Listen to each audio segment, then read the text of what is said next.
Good day, boys and girls. It's Ms.Betsy. I'm going to read you Clifford's Good Deeds book.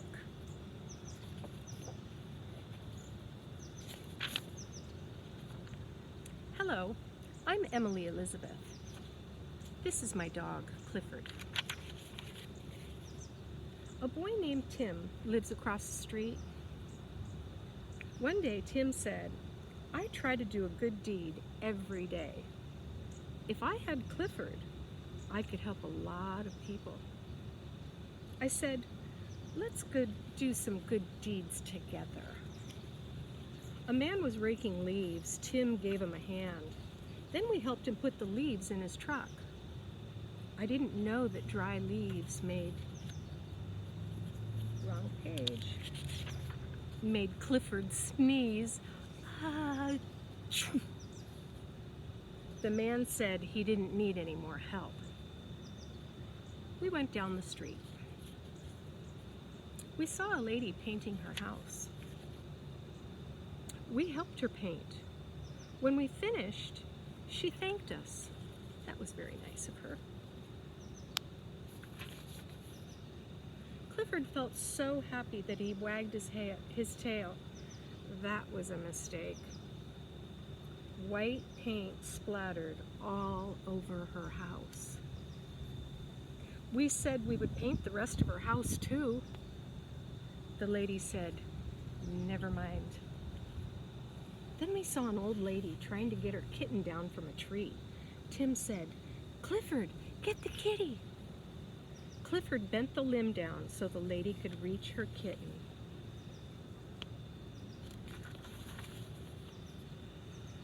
But his paw slipped.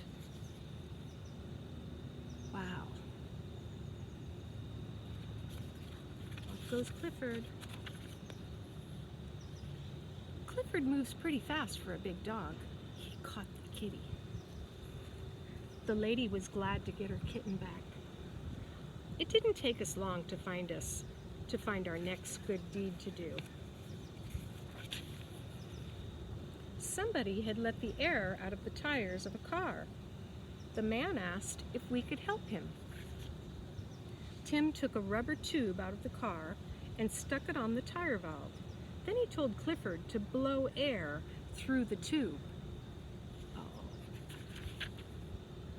Clifford blew.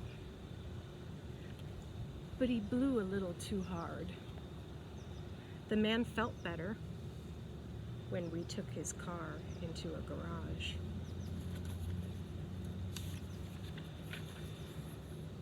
We saw a small paper boy. He was so small that he couldn't throw the newspapers onto the doorsteps.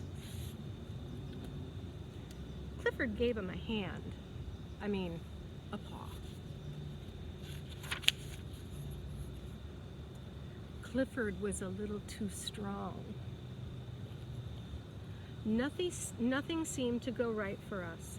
All our good deeds were turning out wrong.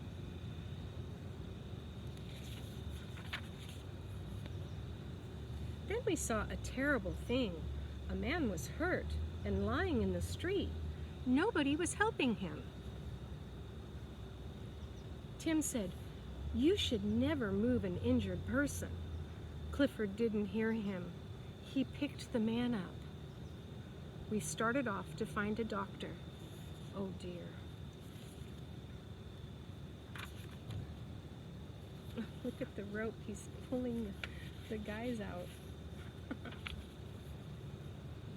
We helped the men get their cable back down the manhole.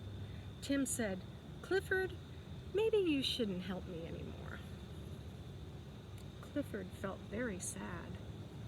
He had tried so hard to do the right things. We headed for home. Suddenly, we heard someone shouting, "Help! Fire!" The house on the corner was on fire. Tim ran to the alarm box to call the fire department. Clifford ran to the burning house. There were 2 little kids upstairs. With Clifford's help, we got them out safely. Luckily, there was a swimming pool in the yard. Ooh, how nice that is. Clifford put out the fire just as the firemen were arriving. He had a mouthful of swimming pool water. The firemen finished the job and thanked us for our help. That afternoon, the mayor gave us each a medal for our good deeds. Of course, Clifford got the biggest medal of all. It says hero. Thanks. Have a good afternoon.